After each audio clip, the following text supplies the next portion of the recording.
पराक्रम और उद्यम करने वालों के लिए कोई भी स्थान विदेश नहीं होता है, ये हमने पढ़ा था। इसी क्रम में आज हम आगे के 3 श्लोक और पढ़ेंगे।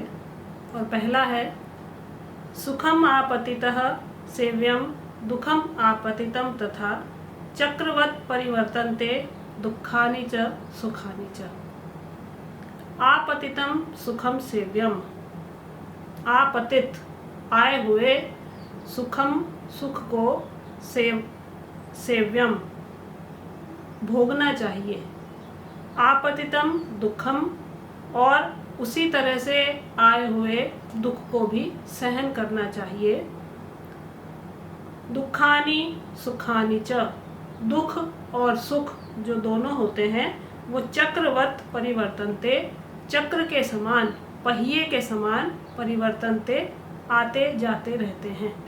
तो सुख यदि आ जाता है तो उसका अच्छी तरह से उपभोग करना चाहिए, और दुख यदि आ जाता है जीवन में तो उसे भी सहन करना चाहिए, क्योंकि दुख और सुख दोनों ही पहिए के समान है। पहिया जैसे चलता है ऊपर नीचे, उसी तरह से सुख दुख भी जीवन में आते जाते रहते हैं। तो उससे घबराना नहीं, जैसी परिस्थिति आती है वैसा उसका सामना करना चाहिए। इसके बाद उत्साह संपन्नम दीर्घसूत्रम क्रिया विधिज्ञम व्यसनेष्वसक्तम शूरम कृतज्ञम दृढ़ सौहृदम च लक्ष्मी ही स्वयं याति निवास हेतु। यहाँ इस श्लोक में 7 लक्षण बताए गए हैं कि जिसके पास ये 7 लक्षण है या इन लक्षणों से जो युक्त है उसी के पास में लक्ष्मी या धन आता है। और वो 7 लक्षण क्या है? उत्साह संपन्नम, जो उत्साह से युक्त होता है।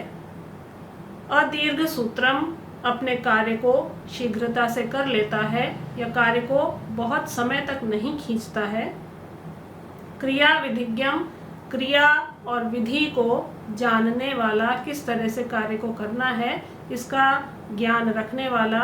व्यसनेषु असक्तम, और व्यसनों में, बुरे आचरण में, असक्तम असक्त रहने वाला या अनिमग्न रहने वाला या बुरे व्यसनों से दूर रहने वाला।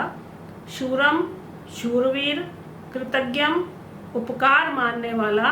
और दृढ़ सौहृदम च, और दृढ़ मित्रता रखने वाला, स्थिर मित्रता रखने वाला जो व्यक्ति होता है उसी के पास लक्ष्मी निवास हेतु, निवास के लिए या आश्रय के लिए स्वयं याति, स्वयं ही आती है, या उसी मनुष्य को लक्ष्मी प्राप्त होती है। जिसमें ये 7 लक्षण जो इस श्लोक में बताए गए हैं वो होते हैं कि सबसे पहले तो जिसमें बहुत अधिक उत्साह होता है। दूसरा, जो कार्य को विलंब से नहीं बल्कि शीघ्रता से पूरा कर लेता है। क्रिया और विधि को जानने वाला होता है। बुरी आदतों से, व्यसनों से जो दूर रहता है। शूरवीर होता है, कृतज्ञ होता है, और सच्ची मित्रता या दृढ़ मित्रता निभाने वाला व्यक्ति होता है।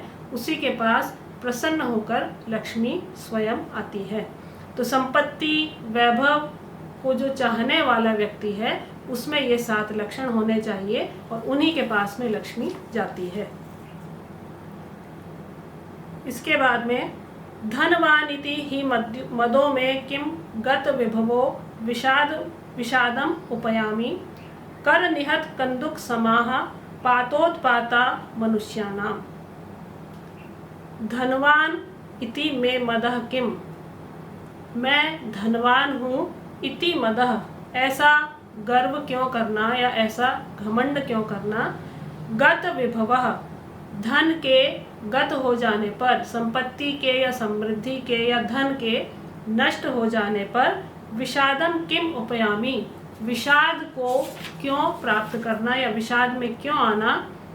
मनुष्याणाम, मानवों के, पातोत्पाता, पात और उत्पात, पतन और जो उत्थान है, गिरना और उठना, ये जो है कर निहत कंदुक समाह, कर निहत हाथ में प्रताड़ित की गई कंदुक समा, उछाली गई या हाथ से उछाली गई कंदुक समाह, कंदुक के समान होता है।